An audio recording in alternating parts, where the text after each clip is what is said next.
अरे भाई साहब, क्या आपको पता नहीं कि इस रास्ते पर लोगों को हमेशा चकवा लगता है? सर, वो आदमी किस चकवे के बारे में बात कर रहा था? हिंदी में चकवा मतलब छलावा, छलावा मतलब भूत।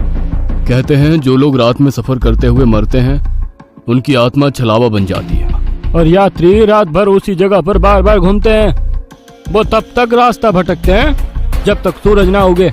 जैसे ही सूरज उगता है उनकी ताकत कम हो जाती है। मेरे कुछ ड्राइवर दोस्त हैं, उनको भी छलावे ने पकड़ लिया था। कहते हैं छलावा बस उन्हीं यात्रियों को पकड़ता है जो थके हुए होते हैं, क्योंकि उन पर हावी होना बहुत आसान होता है ना। नहीं सर, छलावे होते हैं और कुछ छलावे तो जानलेवा भी होते हैं। मेरे दादाजी को छलावे ने इतना परेशान किया था कि मरते मरते बचे थे। विजय मामा, बस कौन से जंगल में है? होगी किसी जंगल में। नहीं मामा, हम वापस उसी जंगल में पहुंच गए हैं जहां पर बस के सामने जंगली सुअर आ गए थे। सर, अभी इस छलावे से कैसे निकले? मैंने सुना है कि छलावे से बाहर तभी निकल सकते हैं जब सुबह हो जाए। इसका मतलब हमें रात भर इसी सड़क से गुजरना होगा। सर, आगे एक गांव आया है। ये तो मेरा गांव है, लेकिन हम यहाँ इतने जल्दी कैसे पहुँचे? इस कहानी के लेखक हैं धीरज कुमार सालुंके। ये आपका गांव नहीं है सर, छलावा है। आपके मुंह से बोरगांव का नाम सुनकर छलावा हमें बोरगांव दिखाकर गुमराह कर रहा है। लेकिन अच्छा हुआ बोरगांव आ गया। मुझे लगता है कि हमें यहाँ पर सुरक्षित जगह ढूंढकर छिप जाना चाहिए।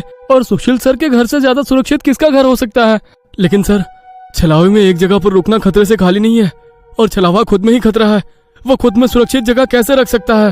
तुझे मेरे से ज्यादा पता है क्या? बचपन से मैं भूतों के बारे में सुनते और पढ़ते आया हूँ। तू तय रहा। विजय मामा, बस सुशील सर के घर की तरफ ले चलो। सुशील सर ने ड्राइवर को अपने घर का रास्ता दिखाया, लेकिन तभी उन्हें उनके गली में लोगों की भीड़ दिखाई दी। बस आगे नहीं जा सकती थी, इसलिए उन्होंने बस दूर ही खड़ी कर दी। भीड़ में खड़े लोग जोर जोर से रो रहे थे, और भीड़ का रुख सुशील सर के घर की तरफ ही था। भीड़ के रोने की आवाज सुनकर वे सभी लोग डर गए। सुशील सर बस से उतरे और भीड़ में घुस गए। उनके पीछे पीछे सभी भीड़ में घुस गए। वह सभी भीड़ को चीरते हुए सुशील सर के घर के सामने जा पहुंचे, और आगे का नजारा देख उनकी रूह कांप उठी, क्योंकि जमीन पर खून से लथपथ 4 लाशें पड़ी हुई थी। और वो लाशें थी सुशील सर के बीवी बच्चे की और उनके माता पिता की। उन सभी की किसी धारदार हथियार से गला काटकर हत्या कर दी गई थी। खुद के परिवार की लाशें देखकर सुशील सर का दिल सहम गया और वो रो पड़े। ये क्या हो गया? किसने मारा उन्हें? उन्होंने रोते हुए एक आंख वाले बूढ़े आदमी से पूछा। आज तुम्हारे बीवी ने चाकू से तुम्हारे बच्चे का और तुम्हारे माता पिता का गला चीरकर